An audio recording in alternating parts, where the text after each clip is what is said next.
घना जंगल, ऊंचे पेड़, एक छोटे से कच्चे घर में एक लकड़हारा रहता था जिसका नाम रामू था। उसकी उम्र 35 वर्ष थी। उसकी पत्नी का देहांत हुए 3 साल हो चुके थे। उसका एक बेटा भी था जिसका नाम जीतू था। जीतू अब 10 साल का था। उसका बेटा उसकी दुनिया बन चुका था। एक दिन सुबह रामू खांसी करता हुआ उठा।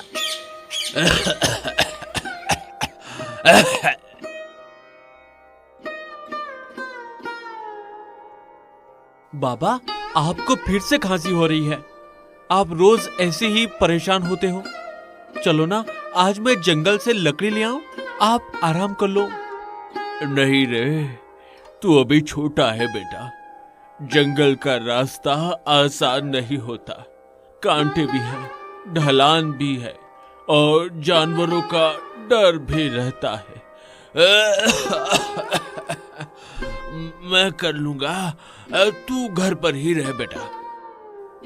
बाबा, मैं छोटा तो हूँ पर आपके साथ रहकर सब सीख लूंगा। और जब बड़े जंगल में आप अकेले जाते हो तब मुझे भी चिंता होती है। बड़ा तो मैं भी आपके साथ ही होऊंगा ना बाबा। आज मुझे जाने दो, मैं संभाल लूंगा। रामू ये सुन मुस्कुराया और बोला,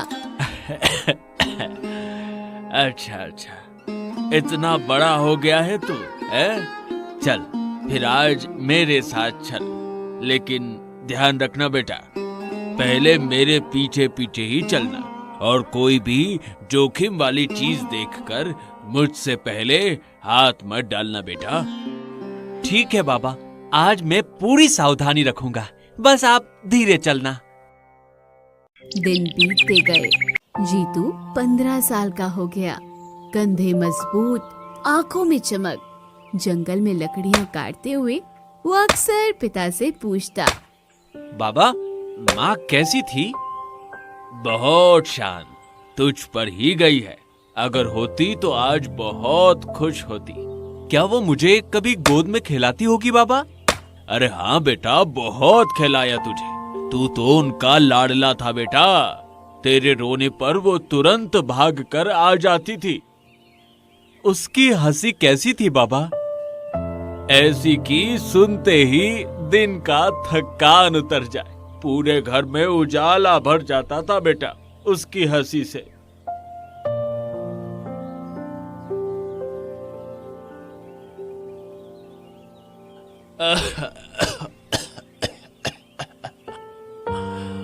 आज मैं नहीं जा पाऊंगा बेटा, शरीर साथ नहीं दे रहा।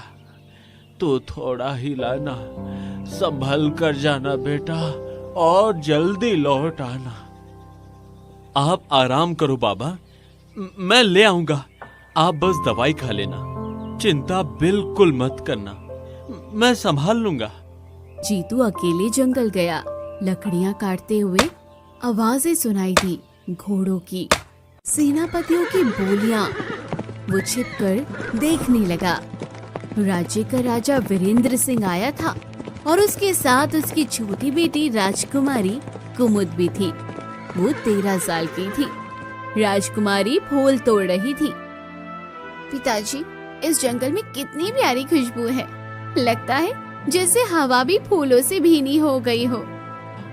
हाँ कुमुद बेटा, ये हमारा राज्य का सबसे पवित्र जंगल है। यहाँ मिट्टी और हवा दोनों में ही एक अलग ही सुगंध बसी है। जीतू पहली बार राजकुमारी को देख रहा था। वो स्तब्ध रह गया, जैसे समय रुक गया हो। ये कौन है? इतनी सुंदर, जैसे किसी कहानी से उतर कर आई हो। सच में मैंने आज तक ऐसा रूप कभी नहीं देखा। राजकुमारी ने अचानक उसकी तरफ देखा। जीतू डर गया और पेड़ों के पीछे छुप गया। राजा लौट आया, लेकिन राजकुमारी थोड़ी पीछे रह गई थी। वो अकेले पत्तों से खेल रही थी। जीतू पेड़ के पीछे से निकला। राजकुमारी थोड़ी घबराई और बोली, तुम कौन और यहाँ अचानक सामने कैसे आ गए? तुम्हें देखकर मैं थोड़ा घबरा गई। आप खो गई हैं क्या? मतलब आपका रास्ता छूट गया है क्या? मैं चाहूँ तो आपकी मदद कर सकता हूँ। मैं जीतू हूँ, लकड़हारे का बेटा। यहीं आसपास रहता हूँ और बस आपकी आवाज सुनी तो पूछने आ गया कि कहीं आपको कोई परेशानी तो नहीं। राजकुमारी ने मुस्कुराकर कहा, तुम डर क्यों नहीं रहे हो? मैंने खाया है क्या? इतनी घबराहट क्यों? मैं तो बस बात ही कर रही हूँ। मैंने आपको पहली बार देखा और इतना पास से देखा तो थोड़ा घबरा गया, पर सच कहूँ तो बहुत अच्छा लगा। सच में? लोगों से तो मैं रोज मिलती हूँ, पर तुम जैसे देख रहे हो ऐसा देखना मुझे थोड़ा अलग लगा। अलग? मतलब अच्छा या बुरा? क्योंकि मैं डर गया था कि कहीं मेरी वजह से आप नाराज ना हो जाएं। नहीं, बिल्कुल नहीं, अच्छा लगा। किसी ने पहली बार मुझे इतना सच्चे मन से देखा है। तो फिर मैं कोशिश करूंगा कि जब भी मिलूं आपको ऐसे ही अच्छा लगे। तो फिर मिलते रहेंगे। अगर तुम्हें भी अच्छा लगे तो मैं फिर बात करने आ सकती हूँ। जीतू का चेहरा खिल उठा। हाँ, अगर आपको मंजूर हो तो मैं तो हर बार खुशी से मिलूंगा। बस आप इशारा कर देना। जरूर, मैं भी चाहूंगी कि हम फिर बात करें। और अगर कभी आपको रास्ता ना मिले या डर लगे तो मैं पास ही रहता हूँ। आवाज दो, मैं आ जाऊंगा। अच्छा, तो फिर आज से तुम्हें मेरा दोस्त मानो? मुझे मंजूर है। दोस्त होना मेरे लिए सम्मान है। और मेरे लिए भी।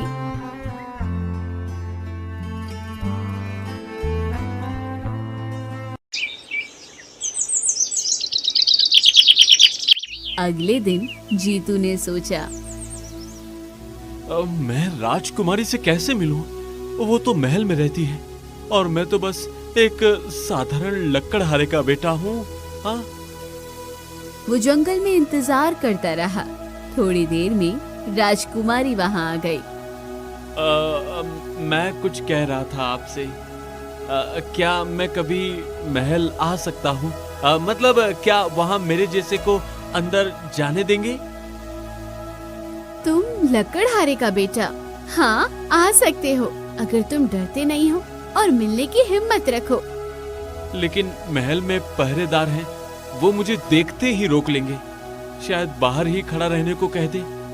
अभी नहीं पता चलेगा, और जब पता चलेगा तब मैं संभाल लूंगी। पर अगर राजा को पता चल गया तो वो तो बहुत गुस्सा होंगे। जीतू, अगर मुझे परेशानी होती तो क्या मैं खुद तुम्हें रास्ता बताती? मैं चाहती हूँ कि तुम आओ। अच्छा, तो फिर मैं आऊंगा दोपहर में। पर अगर मैं डर गया तो मैं तुम्हें पहले ही हिम्मत दूंगी। और अगर और डर लगे तो बस याद करना कि मैं वही तुम्हारा इंतजार कर रही हूँ। बस आपकी यही बात मुझे हिम्मत दे देती है। तो फिर तय रहा, तुम आओगे और मैं इंतजार करूंगी।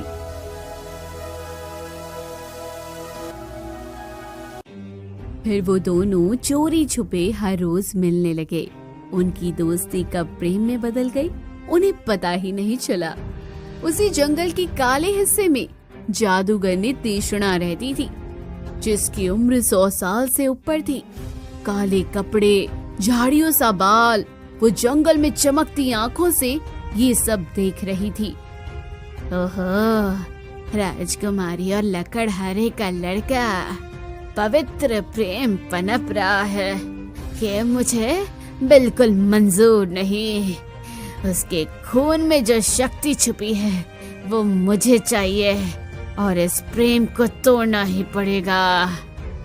थोड़ी देर में दोपहर होती है। जीतू पहली बार महल पहुंचा। वो पीछे वाले दरवाजे से धीरे धीरे अंदर घुसा।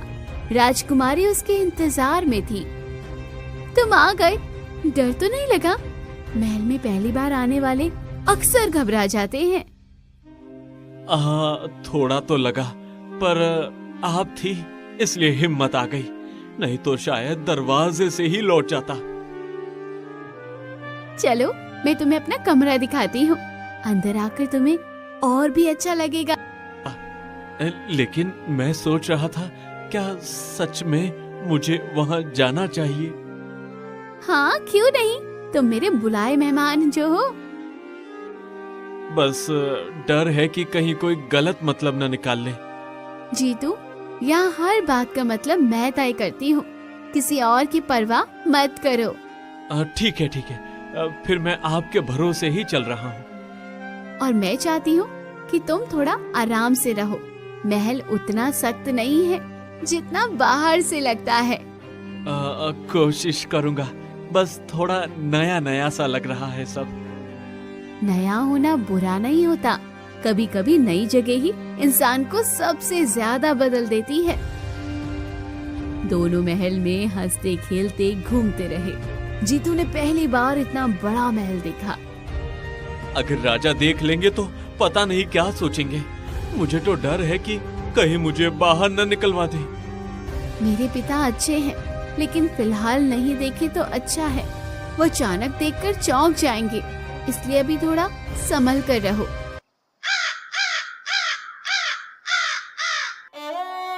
जंगल में एक दिन वृद्ध साधु आए। साधु की उम्र 70 साल की थी। राजकुमारी उनके चरण छूती है। आयुष्मान बेटी, तुम्हारे भाग्य में 2 रास्ते हैं और दोनों ही ऐसे हैं जिनसे तुम्हारी पूरी जिंदगी बदल सकती है। कैसे रास्ते बाबा? कृपया साफ साफ बताइए, मैं समझना चाहती हूँ कि आप क्या कहना चाहते हैं। पहला रास्ता सुख का रास्ता, जिसमें आलीशान जीवन, आराम, वैभव और शक्ति है। दूसरा रास्ता कठिन, जिसमें संघर्ष, दर्द और खतरे छुपे हैं, पर वही सच्चे प्रेम का मार्ग भी है। मुझे कौन सा चुनना होगा बाबा? क्या ये चुनाव मुझे अभी करना पड़ेगा या समय आने पर समझ जाएगा? जिस दिन तेरे प्रेम की परीक्षा होगी, उसी दिन तू जान जाएगी कि कौन सा रास्ता तुझे चुनना है। साधु की बात सुनकर कुमुद चुप हो गई। जीतू भी चिंतित हुआ। सालों बीत गए। कुमुद अब 17 साल की है, जीतू 19 साल का। दोनों रोज जंगल में मिलते।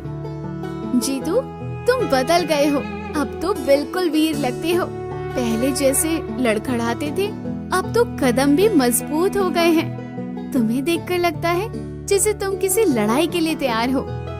तुम भी रानी लगती हो, पर डर लगता है राजा को पता चल गया तो वो गुस्से में कुछ भी कर सकते हैं। मैं बस यही सोचकर घबरा जाता हूँ कि कहीं तुम्हें कोई तकलीफ न हो जाए। मैं संभाल लूंगी, तुम बेवजह डरते हो।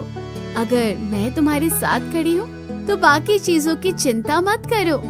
जो होगा हम दोनों मिलकर देख लेंगे। एक रात जादूगरनी ने पत्तों से जादू किया और अपने आप से कहने लगी, लकड़हारे के बेटे, तुझे पकड़ना ही होगा। तुझ में वो शक्ति है जिसे मैं वर्षों से ढूंढ रही थी। तू नहीं समझता, पर तेरे भीतर की आग मेरे जादू को भी झुका सकती है। मैं इतने सालों से तुझे तलाश रही थी, और अब जब तू मेरे सामने है तो मैं तुझे किसी भी हाल में हाथ से जाने नहीं दूंगी। अगले दिन जब जीतू जंगल में आया, जादूगरनी पेड़ से निकल पड़ी। कहाँ जा रहा है प्यारे लड़के? इतने छिपकर चलने से क्या होगा? मुझे तो तेरी चाल भी दूर से पहचान में आ जाती है। तुम कौन हो? अचानक सामने आकर इस तरह रास्ता क्यों रोक रही हो? तुम्हारी आवाज और अंदाज दोनों अजीब लग रहे हैं। साफ साफ बताओ, क्या चाहती हो? तेरी किस्मत, और किस्मत से कोई नहीं बच सकता। तू चाहे माने या ना माने, पर अब तू मेरे रास्ते में आ चुका है। उसने मंत्र पढ़ा, हवा तेज चली, पत्ते उड़ने लगे। जीतू चिल्लाया, कुमुद बचाओ, मुझे बचाओ। और वो बेहोश होकर जादूगरनी की गुफा में खिंच गया। राजकुमारी जंगल पहुंची पर जीतू कहीं नहीं था। वो दौड़ती हुई साधु के पास गई और कहा, बाबा जीतू गायब है, मुझे बताइए वो कहाँ है। मैं हर जगह भागती रही पर उसका कोई नामो निशान नहीं मिला। साधु ने आंखें बंद की। तृष्णा जादूगरनी उसे ले गई है।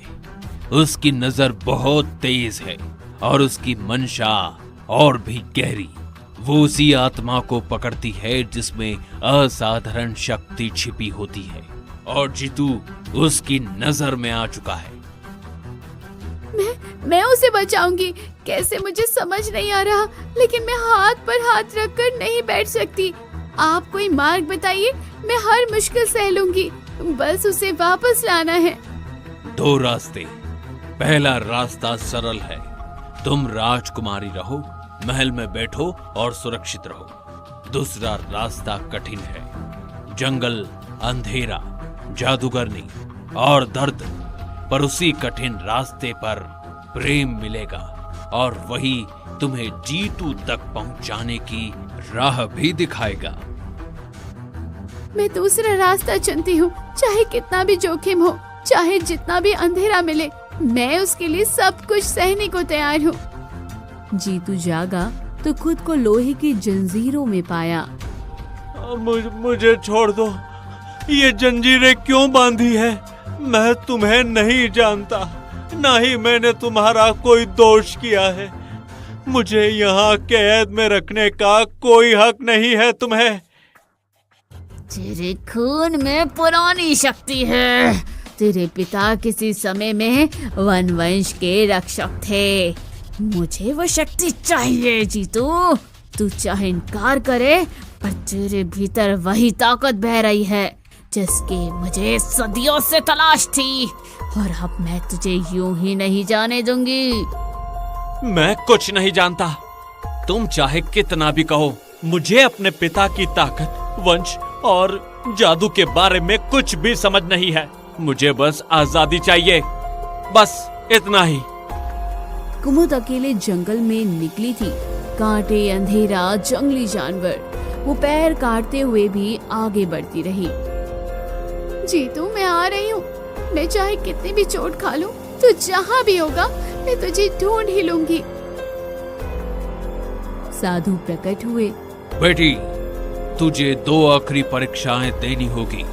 पहली परीक्षा भय की परीक्षा, दूसरी परीक्षा बलिदान की परीक्षा। सोच समझकर कदम बढ़ाना, क्योंकि दोनों ही आसान नहीं होंगी। मैं सब सहूंगी, चाहे जितना डर आए, चाहे कुछ भी देना पड़े, मैं पीछे नहीं हटने वाली। पहली परीक्षा जादूगरनी के पास एक काला झरना था। उसमें जो देखो वही डर बनकर हमला करता है। कुमुद उसमें झांकती है, उसे दिखता है जीतू मर रहा है। राजा उसे रोक रहा है। कुमुद रो पड़ी। ये झूठ है, मैं हार नहीं मानूंगी। डर खत्म हो गया। दूसरी परीक्षा बलिदान। काले दरवाजे पर लिखा था, जिसे तुम प्यार करती हो उसे बचाने के लिए अपना खून चढ़ाओ। कुमुद ने बिना सोचे हाथ काट दिया। जादुई दरवाजा खुल गया। अंदर जादूगरनी तीक्ष्णा बैठी हुई थी। जीतू जंजीरों में था। जीतू को छोड़ दो तीक्ष्णा, मैं हाथ फैलाकर विनती कर रही हूँ, बस उसे आजाद कर दो। उसके साथ जरा सा भी और जुल्म मत करो। राजकुमारी, तू यहाँ तक पहुँच गई। खून बहाया, दर्द सहा, पर बता तो सही, आखिर क्या दे सकती है तू? मुझे ऐसा क्या दे सकती है तेरे पास जिसकी कीमत जीतू की जान हो? अपनी जान भी दे सकती हूँ तीक्ष्णा, सच कहती हूँ। अगर मेरी सांसें रुकने से जीतू की एक सांस भी बचती है तो मैं बिना सोचे अपना सब कुछ तेरे हवाले कर दूंगी। अच्छा, तो आज बलिदान की रात है राजकुमारी। देखूंगी कौन सा प्यार ज्यादा मजबूत है, मेरा जादू या तुम्हारा हौसला। जादूगर ने जीतू को त्याग करने वाली थी। नहीं कुमुद, तुम यहाँ से चली जाओ। मैं नहीं चाहता कि तुम मेरी वजह से तकलीफ में पड़ो। कृपया वापस मुड़ जाओ कुमुद, वापस चली जाओ।